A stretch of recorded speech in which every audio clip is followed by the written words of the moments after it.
This is the future.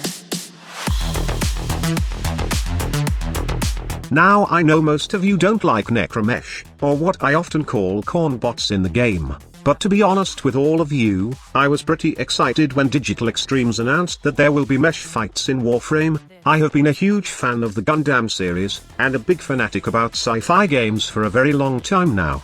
If you check out most of my games, it involves about sci-fi genre, and most of the games I have played are the likes of Destiny, Borderlands, Warframe, Fallout series, or even the upcoming First Descendant. Everything that involves sci-fi fiction is amazing to me, and games with robot fights are a big plus. I may have also delved into fantasy games like Dragon Nest, Path of Exile, Diablo, and even Genshin Impact for a very short time, but I am getting pulled back from the sci-fi genre, and I'm really glad that next year will be full of games that I love to play. What made me a gamer is my PlayStation 1 console, and I was a big addict to the Final Fantasy series, but nothing comes close to the game I enjoyed for years. Although I already finished it, I just kept playing it for years, replaying the whole damn thing because I enjoyed not just the fight, but how I can build my mesh to be the strongest. I am talking about the Armored Core series. I have all Armored Core games on my PlayStation 1, the first Armored Core, the Armored Core Master of the Arena, and then the Armored Core Phantasma. Although some say that it's a pretty bum series, for me, I just enjoyed the games so much, and I guess it's just personal taste and just play what you want to play. Well, the same goes with Warframe, as many think it's a dead game, but I am still enjoying it.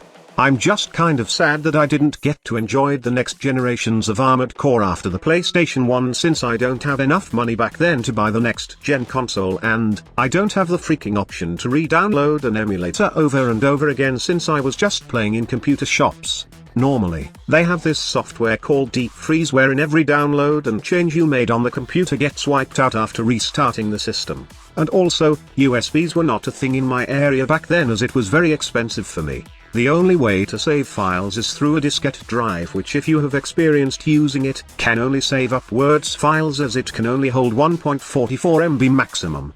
I am really happy that next year is a great year for me, since I will finally get to experience the best Armored Core yet in terms of graphics, as From Software announced the Armored Core 6 Fires from Rubicon. The best part is, Armored Core 6 isn't just a Soulsborne mesh game, as the creators say.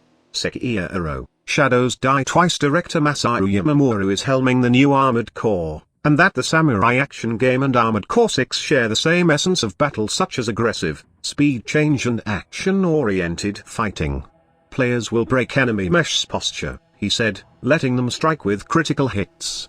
This is the starting point for the slow and fast speed change of the battle, and when combined with long-range firefighting and close-range melee combat, the enemy and his machine engage each other violently, creating a more aggressive and dynamic battle that only mechas can engage in. This is what the director said. Armored Core 6's will focus on single player for its story mode, Yamamura said, but there will be some sort of multiplayer element.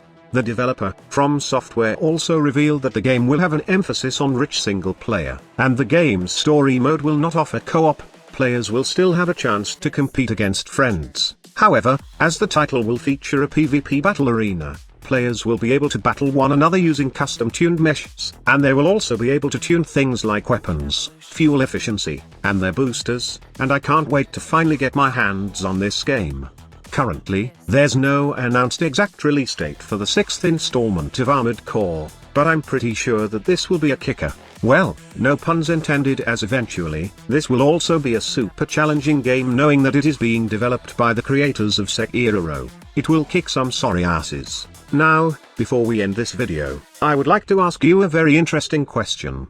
Do you think that corn bots in Warframe are underutilized?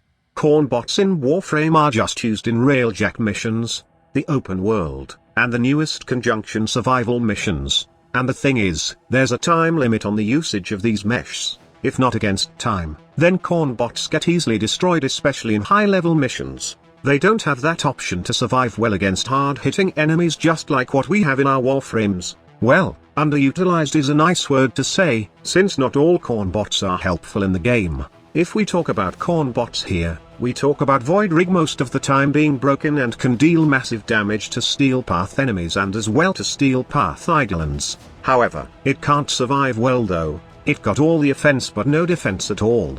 I think it's better if they have this mesh system in the game, then they will allow us to choose the parts that will upgrade the corn bots, the same as armored core, as well as the Zors and kit guns in the game.